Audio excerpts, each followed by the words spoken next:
complex situation that requires a tremendous amount of adult cognitive computation to solve, like what do we do about the borders? Because tearing them down is not the answer. Well, the person who stands up and says, well, I see someone who's hurt by a border and I feel empathy for them, then immediately says, therefore I'm good, which isn't so bad, but therefore I'm also morally superior to you. And this is one of the true pathologies of the empathic collectivists, is that they presume that their reflexive empathy marks them out as morally superior. And that's appalling, because part of it is, A, it's too easy. Just because I feel sorry for you doesn't mean I'm good. Partly because I can feel so sorry for you that I'm actually harmful to you. And that's what happens in the case of overprotective parents, for example. So we know perfectly well that empathy is not an untrammeled moral virtue. It has to be tempered by other virtues, and carefully tempered by other virtues. And so we have to stop allowing in our public discourse the unquestioned assumption that just because I manifest more pity in the moment than you do, that I'm somehow a morally superior individual. Yes. In fact, not only do we have to question that, we in fact have to deeply question it and say, what makes you think that you're just not taking things too far right there? Because there's just as much error on the side of too much empathy as there is on the side of too little empathy. And that's a hard thing for everyone to learn, because empathy feels so good. Like, if you feel mercy towards a suffering child, it's like, that is kind of an indication that you're an ethical person. But that's not the basis for complex and sophisticated foreign policy. Well, we know it. What Jordan Peterson just said could be attributed to probably 99.9999999999999% of people on the left. Liberals, Democrats, progressives. Basically what he was saying is, we're talking about virtue signaling, woke, social justice warriors, whom the elites, who think they're better than us because they polish their halos every night and then put it onto their back so it's shining brightly the next day. So people look at them and say, wow, that person is empathetic. He's feeling sorry for people. He's a nice guy. That's a nice policy. We got to follow things like that because that makes us feel good. And when we feel good, we think that what we're doing is good, when in many cases, it's doing just the opposite. It's making the problem worse. Anyways, folks, that's what we have on tap for you. You're watching the Dr. Nasser Sheikh Show. I'm your host, Dr. Nasser. We've got so much more to get to. Let's get back to the debate and the discussion with Jordan, Sam, and Douglas. We'll do that right now.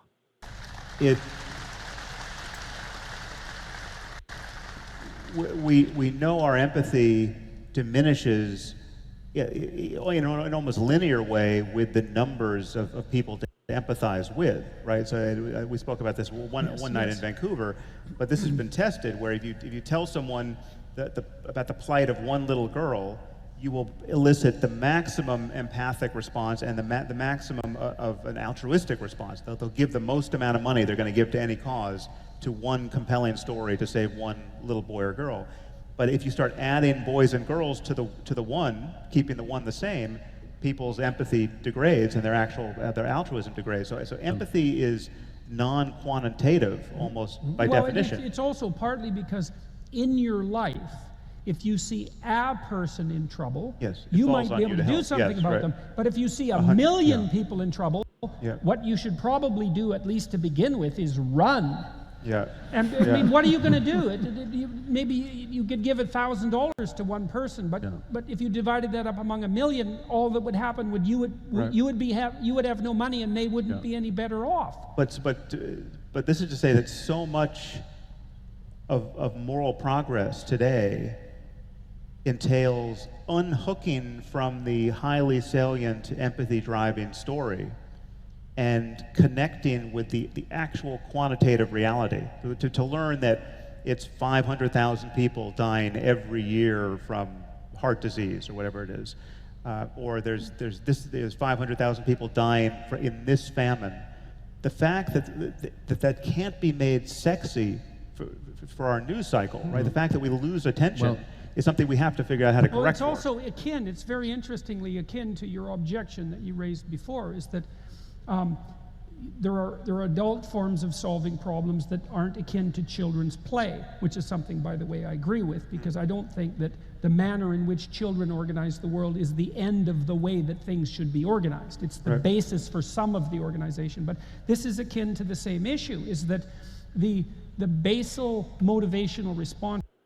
We'll let Jordan continue in a little bit, but what he talked about, children trying to solve adult problems, is basically what's happening with the climate change situation, folks. The Church of Climatology and Saint Greta Thunberg were literally, Germany, other nations actually decide to change policy on energy policy based on the stupidity and the idiocy and the moronicity of listening to a child who has absolutely no freaking idea about anything that involves energy, let alone anything that involves her own freaking life. I mean, this is amazing that we actually start to listen to children because they parade out, they take the day off in school to do a protest march. And we got to change our policy as adults because the children are telling us to do so.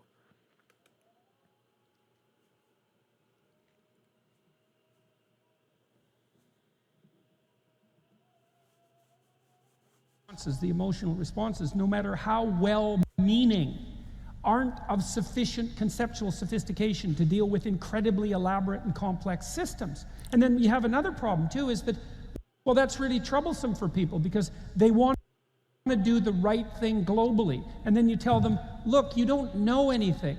You don't know how to take this insanely complicated system that we have and improve it. And just because you're feeling pity doesn't mean that you're an expert. Hydroelectric systems, for example. And there's one straightforward way to do that. I mean, I'll give you an example. There's a brilliant Kurdish demographer who's a Swedish citizen now, who cited this fact that it costs the same amount to bring one refugee and keep them in Sweden as it does to look after 100 refugees in Jordan, Turkey, or Lebanon. Okay. So the obvious thing from that is you say, look, it's madness then to be, for instance, bringing in thousands of refugees to Sweden. You could be looking after hundreds of thousands of people in the region. Why is that still a tainted argument? It's because people aren't sure you're not going to smuggle in racism with that. That's why. Right.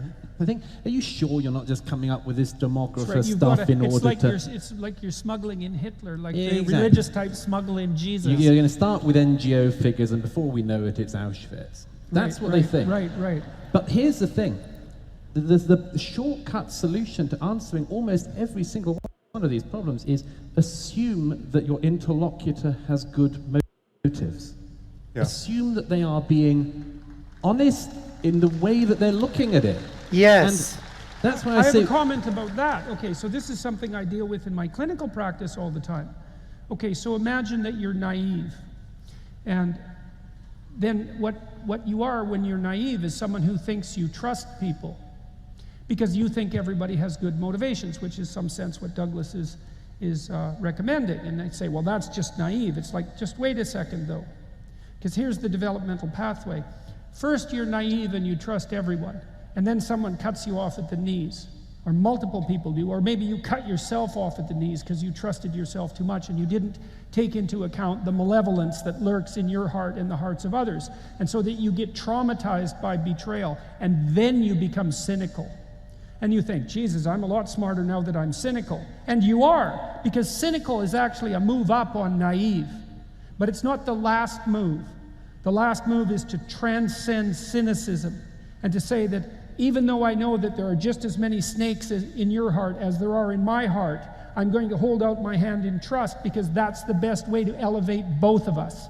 And that is the prerequisite for a sensible discussion. And to concede that This is why I'm always going on about Aristotle on this, to concede that it's not between good and evil, but between...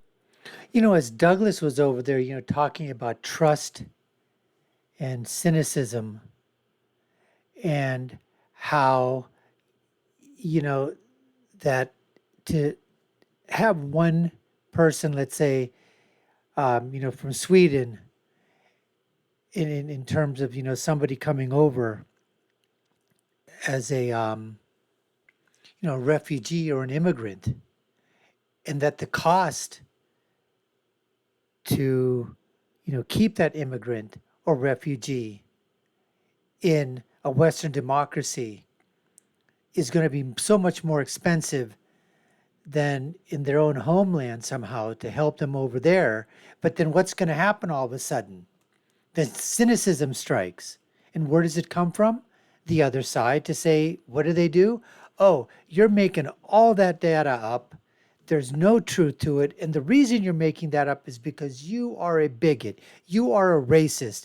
You have evil in your heart. You don't want to have those people come into your backyard. You don't want to treat those people. You don't want to help those people. That's not the reason that you're bringing up this data. It's all false. You just want to keep them over there. And so how do you fight this? How do you fight back? How do you come across to say, no, that's not why? I can show you the data. It's true.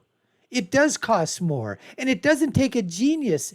And people aren't that stupid. Of course it's going to cost more to treat and to help and to feed and clothe and educate and, you know, healthcare and all other things. Of course it's going to cost more in the West than it would do in the third world country. We all know that.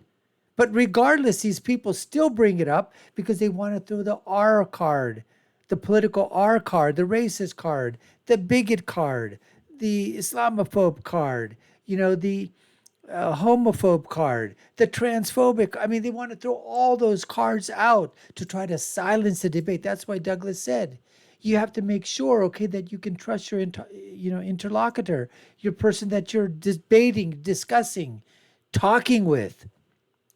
If they're coming at it from, you know, a point of view that they're lying about it, you've got to point that out, that they're absolutely lying, that no, you're not the racist for bringing this thing up. They're the racist. They're the bigot for bringing that thing up.